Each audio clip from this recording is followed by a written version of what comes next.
में हूं। जयंत चौधरी। धन्यवाद अध्यक्ष जी। आज मैं देश सर, की 4 नारी मिनट्स। शक्ति आज मैं देश की नारी शक्ति के सम्मान में और उनका सहयोग करने, उनके पक्ष में समर्थन देने के लिए खड़ा हुआ हूँ। हमारे देश में महिलाएं अलग अलग रूप में दिखते हैं, घर के अंदर, घर के बाहर। खेत में मजदूरी भी करती हैं, खेती भी करती हैं, उद्यमी भी हैं, व्यापारी भी हैं, रोजगार ले भी रही हैं, रोजगार दे भी रही हैं, छात्र भी हैं, वैज्ञानिक भी हैं, एस्ट्रोनॉट भी हैं, खिलाड़ी भी हैं। और राजनीतिक व्यवस्था की बुनियाद से लेकर ग्राम पंचायत से लेकर ब्लॉक तक, जिले तक, हर स्तर पे आपको उनकी संख्या बढ़ती दिख रही है। लेकिन ये कटु सत्य है कि विधान पालिकाओं में जो संख्या उनकी होनी चाहिए थी, जो तादाद होनी चाहिए थी, वो आज तक बन नहीं पाई। और इसलिए आरक्षण जैसे अफर्मेटिव एक्शन को लेकर आज हम सब लोग मिलकर पूरा जोर लगाने के लिए तैयार हैं। आज के दिन मैं चौधरी चरण सिंह जी को याद करता हूं। बड़ी बड़ी राजनीतिक सभाओं में वे ग्रामीण क्षेत्रों में दुर्लभ शौच की व्यवस्था पे भाषण दिया करते थे और प्रकाश डालते थे।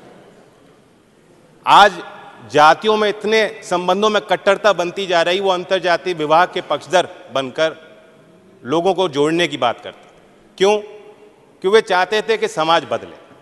उनके ज़माने में और आज तक बहुत चीज़ें हो गई हैं, बहुत चीज़ बदल चुकी हैं, लेकिन आगे का रास्ता भी बहुत लंबा है। मैंने खुद देखा है महोदय, गांव में अगर सामाजिक और राजनीतिक परंपराओं के कारण लज्जा और शर्म को बहाना बनाकर अगर उन पे बोझ ज़्यादा लगाया जाता है, तो शहरों में भी, मध्यम वर्ग में, बहुत बड़े बड़े संभ्रांत परिवारों में भी घर की महिलाएं खाना बना रही हैं। बाहर वालों को, घर वालों को पहले खाना खिलाती हैं, उसके बाद सबसे आखिर में वो खाती हैं, चाहे वो गर्भवती भी हों। और आप समझ सकते हैं कि अगर माँ आखिर में अपने पोषण का ध्यान रखेगी, उसका प्रभाव आने वाली पीढ़ी पे पड़ता है। और इसलिए गुजरात से भी ताज्जुब करने वाले आंकड़े आते हैं, बहुत निराश करने वाले आंकड़े आते हैं जब कुपोषण की हम बात करते हैं। महिलाओं के खिलाफ अपराध नहीं रुक रहे, लाख प्रयासों के बाद नहीं रुक पा रहे। यह हैवानियत क्यों है?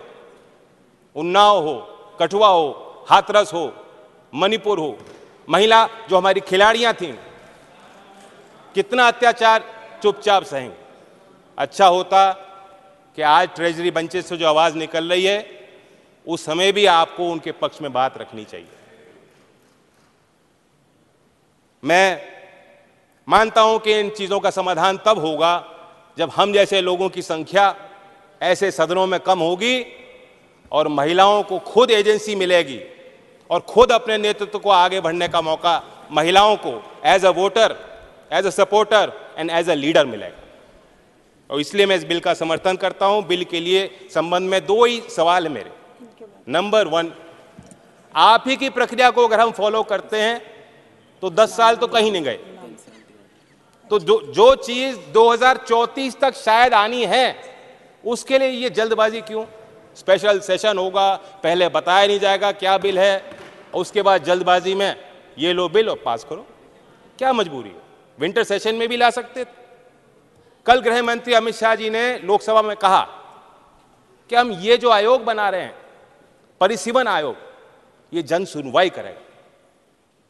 क्या महिलाओं को आरक्षण देने के लिए हमें जनसंख्या तलाशनी पड़ेगी? जिले जिले में जन सुनवाई करनी पड़ेगी? क्या आज भी महिलाओं को आगे आके गवाही देनी पड़ेगी कि हमें आरक्षण दो? फिर दोबारा मांग उठानी पड़ेगी, फिर दोबारा विरोध झेलना पड़ेगा? तो इसलिए परिसीमन आयोग की कहीं कोई आवश्यकता नहीं है।